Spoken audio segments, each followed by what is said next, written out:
Now, feedback. How will you know how well you're doing or how poorly you're doing? Given that I think there's about 90 in the class this year, it's a little bit impossible to give individual feedback to each individual person. So how will you know whether you're doing well or not? Well, the quizzes will give you some feedback on how well you're managing to understand the material.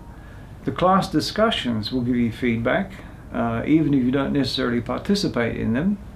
Whatever's being discussed, you'll be able to see, do I understand that, or has that gone over my head, or are they off track, or how is it doing? So you'll get some feedback on where you are relative to the rest of the class through just classroom discussions.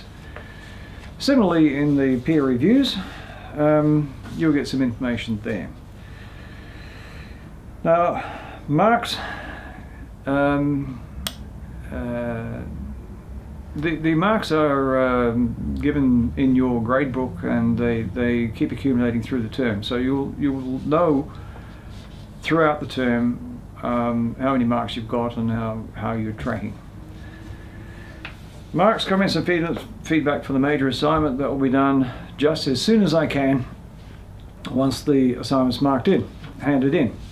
Now, given that assignment is submitted at the end of term, it's kind of like, well, you've finished. It doesn't really matter what the marks are, it's not going to affect anything because there's no other opportunity to do anything with it. Nevertheless, I do know that everybody wants to know, how do we do on our assignment? So they'll be marked just as soon as they can be marked and given back to you. And normally that's within 2 weeks of handing them in. The feedback for the major assignment presentation, usually that is distributed the day after the presentation, so that's pretty reasonable.